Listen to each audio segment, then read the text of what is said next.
Hello everyone, welcome to adequate knowledge entrance exam. आज हम लोग नवोदय विद्यालय 2024 के एग्जाम में आने वाले हिंदी के कुछ बहुत ही महत्वपूर्ण प्रश्न को करने वाले हैं। आपका पहला सवाल है, दशक शब्द का अर्थ क्या होगा। दशक शब्द का अर्थ हो जाएगा 10 वर्षों की अवधि, जो कि यहाँ पे ऑप्शन बी है। सही उत्तर हो जाएगा ऑप्शन बी, 10 वर्षों की अवधि। सवाल नंबर 2, कर्ता कारक का चिन्ह क्या होगा। चलिए हम लोग सबसे पहले समझते हैं कर्ता कारक किसे कहते हैं। वाक्य में जिस शब्द द्वारा किसी काम को करने का बोध हो उसे कर्ता कारक कहते हैं। यहाँ पे हमसे पूछा है कर्ता कारक का चिन्ह, तो यहाँ पे सही उत्तर हो जाएगा ऑप्शन बी, ने। कर्ता कारक का चिन्ह है ने।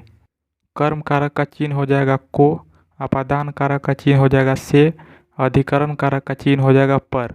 यहाँ पे केवल हमसे पूछा है कर्ता कारक का चिन्ह, तो यहाँ पे सही उत्तर हो जाएगा ऑप्शन बी, ने। सवाल नंबर 3, तरनी तनुजा टर तमाल तरुवर बहु छाया में प्रयुक्त अलंकार है। इस वाक्य में अनुप्रास अलंकार है। तो चलिए सबसे पहले समझते हैं अनुप्रास अलंकार किसे कहते हैं। एक या अनेक वर्णों की आवृत्ति को अनुप्रास अलंकार कहते हैं। जैसे त वर्ण बार बार रिपीट हुआ है, अधिक बार त वर्ण रिपीट हुआ है, इसलिए ये अनुप्रास अलंकार है। सवाल नंबर 4, गांधी जी के आश्रम का नाम क्या था। गांधी जी के आश्रम का नाम था साबरमती। यह आश्रम गुजरात राज्य के जिला अहमदाबाद के समीप साबरमती नदी के तट पर स्थित है।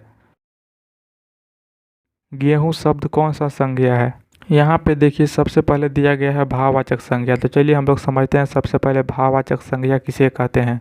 जिस संज्ञा शब्द से पदार्थ की अवस्था, गुण, दोष, धर्म आदि का बोध हो उसे भाववाचक संज्ञा कहते हैं। जैसे यहाँ पे मिठास हो गया, खटास हो गया, इन सब को हम केवल भाव फील कर सकते हैं, अनुभव कर सकते हैं, इसलिए ये भाववाचक संज्ञा का उदाहरण है।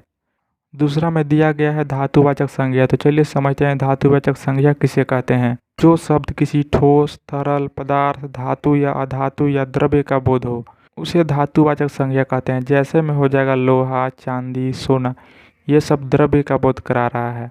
जिन शब्दों से किसी विशेष व्यक्ति, स्थान या वस्तु के नाम का बोध हो उसे व्यक्तिवाचक संज्ञा कहते हैं। गेहूं जो है वो अनाज का बोध करा रहा है, इसलिए यहाँ पे सही उत्तर हो जाएगा ऑप्शन सी, व्यक्तिवाचक संज्ञा। सवाल नंबर 6, 9 2 11 होना मुहावरा का अर्थ है।